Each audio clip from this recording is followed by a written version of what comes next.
I'm not going to sit here and allow King Obama to march us into World War III. There is a UN link in the video description. Contact these embassies, contact the consulates, and ask them to advertise this damn link. We're not going to sit here and allow Obama to do this to us. We have rights. We have rights under our Constitution. Obama has no authority to do what he's doing. He's making threats to use force. That's an illegal action under the UN Charter. He needs to resign. He needs to be impeached, or he needs to resign immediately. But use the links in the video description. There's links to all the UN member states. Email them what I've emailed them. I've emailed them and I'm asking them, please pass this video on. Please retweet this tweet. We're not going to sit here passively. I'm not going to walk in another march in the streets of New York like a jackass while the mainstream media disrespects me. I want this war talk to stop. My first line was, I don't oppose all wars. You know, specifically to make clear that this is not just a anti-military, 70s loving kind of approach. For the record, I tried to warn everyone about Obama before he was elected the first time. See this video I posted from 2008. These are the deceitful games that are played to rob the American people of their freedom. Obama is the better of the two candidates we have. In this part, I'll go into detail about how disgraceful it is to recommend Barack Obama. Hillary's a horrible choice too, and it is just wrong to deceive people into thinking that's the only two choices, when we have a great candidate named Mike Gravel. My first line was, I don't oppose all wars. You know, specifically to make clear that this is not just a anti-military, 70s loving kind of approach. It was rather that I thought strategically it was a mistake for us to go in. Notice that he's not saying it was illegal or immoral, or that Bush had no right to attack Iraq. Obama's telling Wall Street he'll make money for the military-industrial complex by ignoring the rule of law.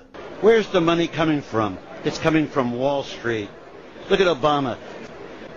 67% of his money comes from $500 or more, and he's trying to let you believe that it's coming from the kids.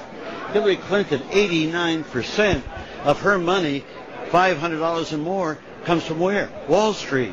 What do you think that they're buying? This is Wall Street that finances the insurance companies, that finances the pharmaceuticals, finances the military-industrial complex. Obama wants to have more soldiers. Look how extreme Obama is when it comes to Iran. You know, I think it is important for us to send a signal that we are not hell-bent on regime change just for the sake of regime change, but expect changes in behavior. Oh, for God's sakes, even Hitler and Stalin didn't say they were doing things just for the sake of it. They all say they have reasons. I am sure Obama can come up with reasons and excuses for future wars, too. Notice Obama isn't saying that he doesn't have the right to change their regime, or that he won't change the regime. Given the history of Iran and the U.S. in 1953, his comments are particularly ugly and ignorant. I think Iran understands what military threats we pose. They're not surprised we could strike them and strike them hard. They are continuing the threats of military action against Iran. But there is something called the UN Charter, which is a valid treaty that we're committed to, which bars the threat or use of force. So they're all in violation of the Charter, and they don't seem to care, and the media don't seem to care. I mean, the media and the political class are isolated from both world opinion and even domestic opinion. And yes, there are some variations within the Democratic Party over this as to how extreme they are. But almost all of it is just kind of like off the wall from an international point of view, except for people like Gravel.